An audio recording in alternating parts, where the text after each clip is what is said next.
नमस्कार, आपका स्वागत है। हमारे प्राचीन वास्तु शास्त्र में व्रत और त्योहारों को बहुत अधिक महत्व दिया गया है, क्योंकि इन दिनों में ब्रह्मांड में व्याप्त सकारात्मक ऊर्जाओं का प्रभाव अधिक मात्रा में होता है। त्योहारों के मौके पर हर तरफ प्रसन्नता का वातावरण होता है। इसके पीछे का कारण होती है पारलौकिक शक्तियाँ। इन दिनों में की गई पूजा पाठ, मंत्र उच्चारण का अधिकाधिक फल मनुष्य को प्राप्त होता है।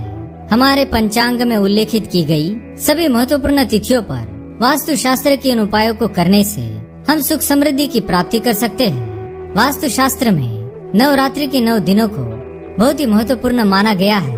नव वर्ष आरंभ होने के साथ ही चैत्र नवरात्रि का उत्सव मनाया जाता है। इन 9 दिनों में माँ दुर्गा के 9 अलग अलग रूपों की पूजा की जाती है। ये 9 दिन शास्त्रों की दृष्टि से बहुत ही खास माने गए हैं। यदि आप नवरात्रि का व्रत धारण करके विधि विधान से माँ की पूजा आराधना करते हैं तो आपको अवश्य ही मनोवांछित फल की प्राप्ति होगी। वास्तु शास्त्र में 5 ऐसी महत्वपूर्ण चीजों के बारे में बताया गया है। यदि आप नवरात्रि में इन चीजों को अपने घर पर लेकर आते हैं तो आपकी आर्थिक स्थिति और भी अधिक मजबूत होगी। धन प्राप्ति के कई अवसर प्राप्त होंगे और माँ लक्ष्मी की कृपा सदैव आप पर बनी रहेगी। इन चीजों का संबंध साक्षात धन की देवी माँ लक्ष्मी से है। इन्हें घर पर लाने से इनके साथ माँ लक्ष्मी भी आपके घर में प्रवेश करती है और आपकी झोली को खुशियों से भर देती है। अगर आपकी माँ लक्ष्मी पर सच्ची श्रद्धा है तो आप इस वीडियो को लाइक जरूर करें और कमेंट में जय माँ लक्ष्मी अवश्य लिखें। माँ आपकी हर मनोकामनाओं को अवश्य पूर्ण करेंगी। नव वर्ष आरंभ से पहले ही आपने अपने घर की साफ सफाई अवश्य ही की होगी, इसमें कोई शंका नहीं है। वास्तु शास्त्र में स्वच्छता को सबसे अधिक महत्व दिया गया है, क्योंकि जहाँ पर स्वच्छता होती है वहाँ पर माँ लक्ष्मी का वास होता है। यह हम भली भांति जानते हैं। आप नवरात्रि के 9 दिन घर में नमक के पानी से पोछा अवश्य लगाएं। इससे आपके घर की सारी नकारात्मक ऊर्जा नष्ट हो जाएगी और परिवार में सुख शांति बनी रहेगी। स्नान करते समय भी पानी में थोड़ा सा नमक डालकर स्नान करें। यह आपके लोगों की बुरी नजर से रक्षा करता है। लेकिन आप इन 9 दिनों में बाल और नाखून ना काटें। ऐसा करने से जीवन में दुर्भाग्य आता है। नवरात्रि के 9 दिन मन को प्रसन्न रखने का प्रयास करें। मन में किसी भी प्रकार के बुरे विचार आने ना दे। किसी को अपशब्द ना कहे और ना ही किसी का अपमान करे।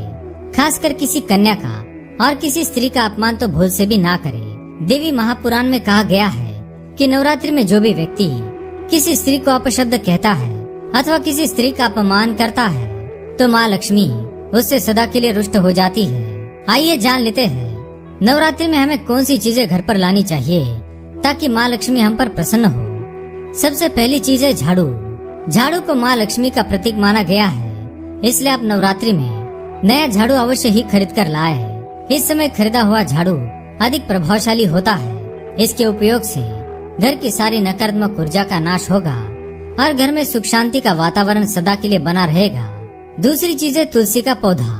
तुलसी के पौधे में साक्षात माँ लक्ष्मी का वास है। यह अत्यंत पवित्र पौधा है। नवरात्रि में इसे घर पर लाने से इसका सकारात्मक प्रभाव कई गुना बढ़ जाता है। नवरात्रि के 9 दिन इस पौधे की अच्छी तरह से देखभाल करें और शाम को इसके नीचे शुद्ध घी का दीपक जलाएं। ऐसा करने से आपके जीवन में चल रही सभी प्रकार की धन संबंधी परेशानियाँ दूर हो जाएंगी। तीसरी चीज है कमल का फूल। माँ लक्ष्मी कमल के फूल पर विराजमान है, इसलिए नवरात्रि में आप कमल का एक फूल अवश्य लेकर आए और इसे घर में पानी के कुंड में अथवा बर्तन में पानी डालकर उसमें 9 दिनों तक रखें। आपको जीवन में कभी भी धन की कमी महसूस नहीं होगी। माँ लक्ष्मी आपके घर में सदा ही निवास करेंगी। चौथी चीज है मोर पंख। माँ सरस्वती को मोर पंख अत्यंत प्रिय है, साथ ही श्री कृष्ण को भी मोर पंख सबसे अधिक प्रिय है। नवरात्रि में मोर पंख घर पर लाने से विद्यार्थियों को माँ सरस्वती की कृपा प्राप्त होती है और वे जीवन में सदा ही उन्नति करते हैं। मोर पंख को प्रेम और शांति का प्रतीक माना गया है। इसे घर पर रखने से पति पत्नी के बीच में प्रेम बढ़ता है और जीवन सुख में बीतता है। 5वीं चीज है पीपल का पत्ता। पीपल के वृक्ष पर माँ लक्ष्मी का वास होता है। नवरात्रि के पावन अवसर पर आप पीपल का एक पत्ता अपने घर पर अवश्य लाए और उसे माँ लक्ष्मी के सामने रखकर उनकी पूजा करें। पीपल के पत्ते पर माँ को मीठे प्रसाद का भोग लगाए। माँ आपकी भक्ति से अवश्य प्रसन्न हो जाएंगी और आपकी हर मनोकामना को पूर्ण करेंगी। तो ये थी वो 5 चीजें जिन्हें नवरात्रि में घर पर लाने से सुख समृद्धि आती है। अगर आप माँ लक्ष्मी के सच्चे भक्त हैं तो वीडियो को लाइक अवश्य करें और कमेंट में जय माँ लक्ष्मी लिखना ना भूलें। साथ ही चैनल को सब्सक्राइब करें। धन्यवाद।